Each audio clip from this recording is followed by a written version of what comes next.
I chose as a subject for the sermonette today the word completion. That's the title of the sermonette. But the sermonette has a subject which revolves around Bible numerology. That is an indication that certain numbers, where they are used in the Bible in certain ways, communicate a special meaning just by the numbers that are there. Many people have believed highly in the validity of numerology in the Bible. In fact, I would say many people have taken it way too far. And for some people it became an idol, and for some people it seemingly became their religion. So we want to be careful that when we talk about numerology, we're not carrying it to that extreme.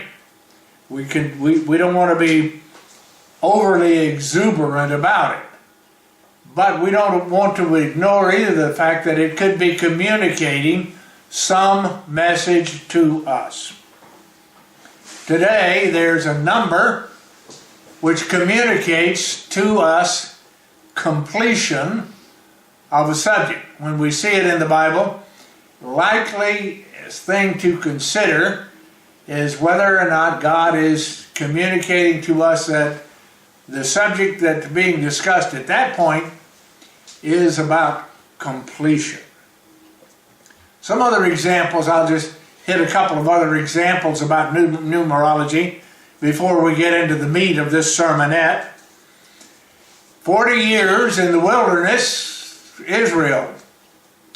Now the number 40, whenever we find it in the Bible, may be communicating, maybe, you have to consider it and make a judgment about whether or not it is, but it may be communicating to you a time of trying and testing.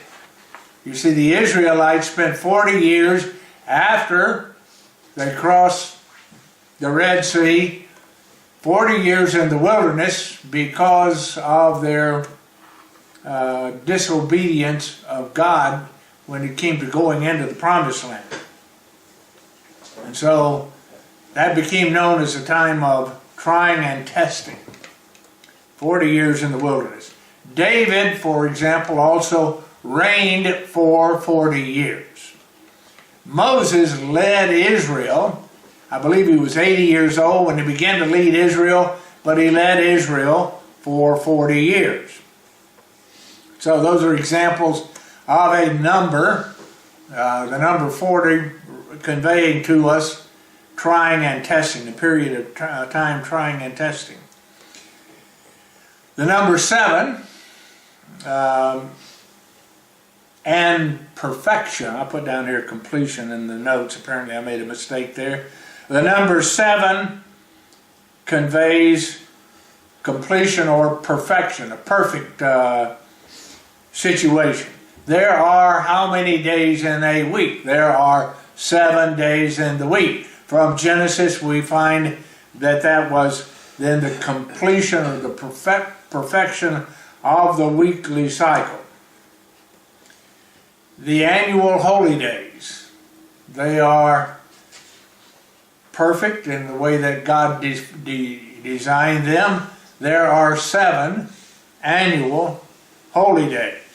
We see in the Bible, and we could go many examples of things that have to do with the number 7, and the number 7 conveying information to us in a lot of different places in the Bible. There are 7 trumpets, for example, 7 seals. Those are all examples of the number 7. This is not about the number 7, but just about the fact here in the introduction of this sermonette that numbers can convey meaning. They don't always convey meaning, but they well may convey some meaning to us. And I wanted to just pass that on to you. Let's be sure that we don't, that you don't take my message here to mean that you should go off of the deep end on numerology, as some I know have done. But today, completion is indicated by the number 3. The Bible indicates completion by the number 3, perfection by the number 7. So let's look at, because the title of the sermonette is completion, let's look at the number 3 using, guess how many examples? 3 examples. They're New Testament examples. 3 New Testament examples as they are used in the New Testament to communicate completion. And essentially the sermonette is going to be just to look at those 3 examples and to glean from those 3 examples the fact that the number 3 is communicating for us completion. Now we will get into the sermon, and the reason, of course, the sermonette is about completion and the number 3 is because that idea will be carried over into the sermon. So the sermonette and the sermon are different things, but they are tied together. Many times I find that's the case, even though I didn't give both of them. So who is tying them together and providing that? You know the answer. Christ was asked for a sign. And he did not respond too kindly to that request. In fact, probably at least 10 years ago, I gave a sermon on this request, and Christ answered. He was asked for a sign. Prove it. Prove to me you are the Messiah. I want a sign from you. Matthew chapter 12, verses 39 and 40. I believe it was the Pharisees who demanded a sign from him. He answered and said unto them, something that was a little bit probably offensive to them. And evil, because they thought they were righteous. They were convinced they were the most righteous of all people. They got right down to the final little tiny points of everything. So he said to them, an evil and adulterous generation, and that wasn't very complimentary either, seeks after a sign.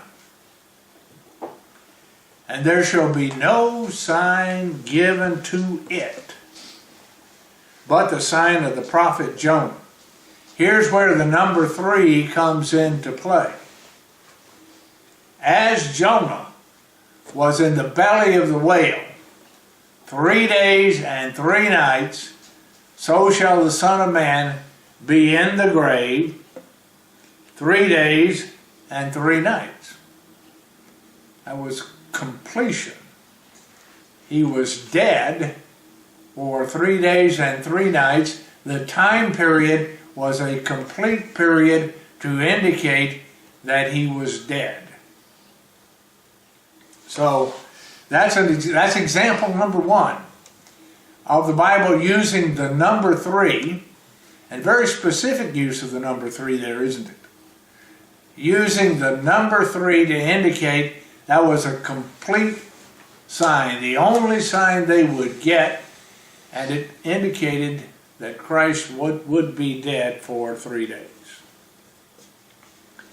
Second example is what's known as the Transfiguration. And here, the number 3 was taken because Christ took 3 of his disciples with him as witnesses.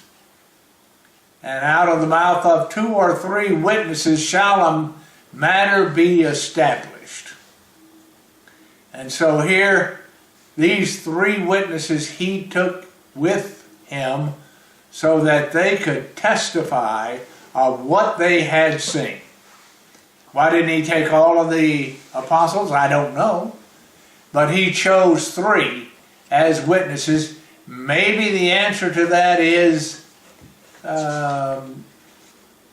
because that indicated a finality to the matter.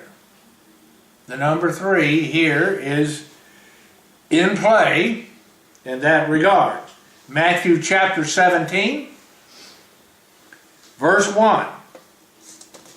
Now there had been some other things that led up to this. We won't enter into those things. After 6 days, Jesus took Peter, James, and John, his brother, sons of thunder, James and John. So Peter, James, and John, Christ took with him up into a high mountain apart. Now, by apart, it means he left the others behind. So they were up in this high mountain apart from the other 9 apostles. And he was transfigured before them. His face did shine as the sun, his raiment was white as the light. So this vision or manifestation of Christ in a completely different form. And if you read on into it, you find also that Elijah and I believe Moses were there with him, or is it Abraham? I forgot now. Were there with him. He's transfigured before them, and he had taken 3 people with him to establish the truth of what they had seen. So that's the second example of the number 3. It was a complete number of people.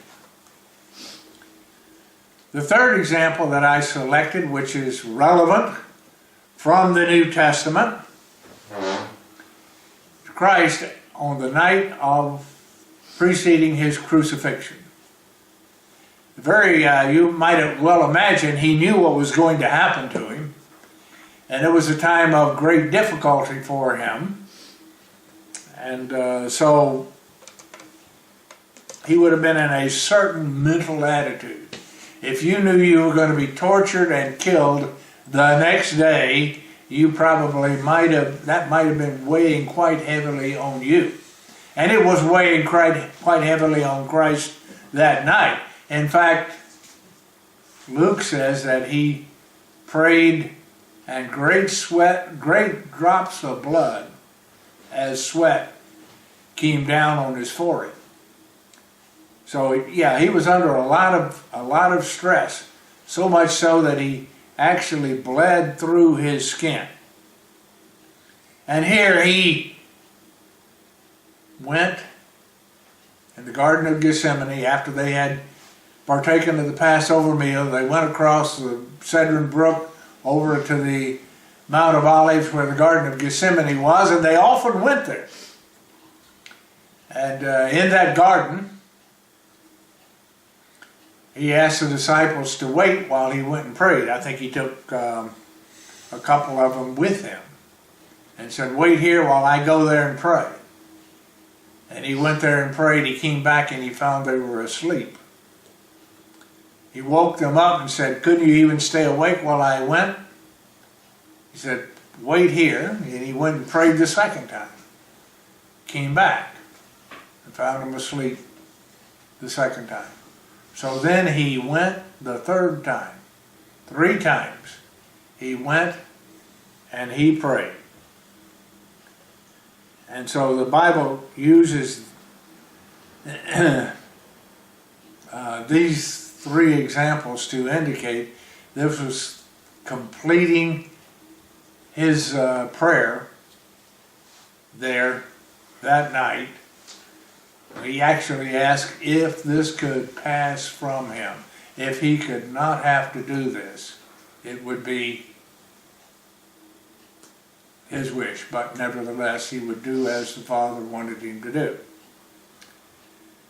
So that was it. That's the third example. So you have those three examples.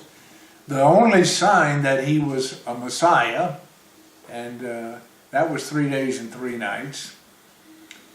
Then the Transfiguration, when he took 3 witnesses to establish a complete witness of the thing that he had done, and then before his crucifixion he went and prayed 3 times to God the Father. So those 3 things illustrate the number 3 is used to communicate to us a complete set of something that occurs.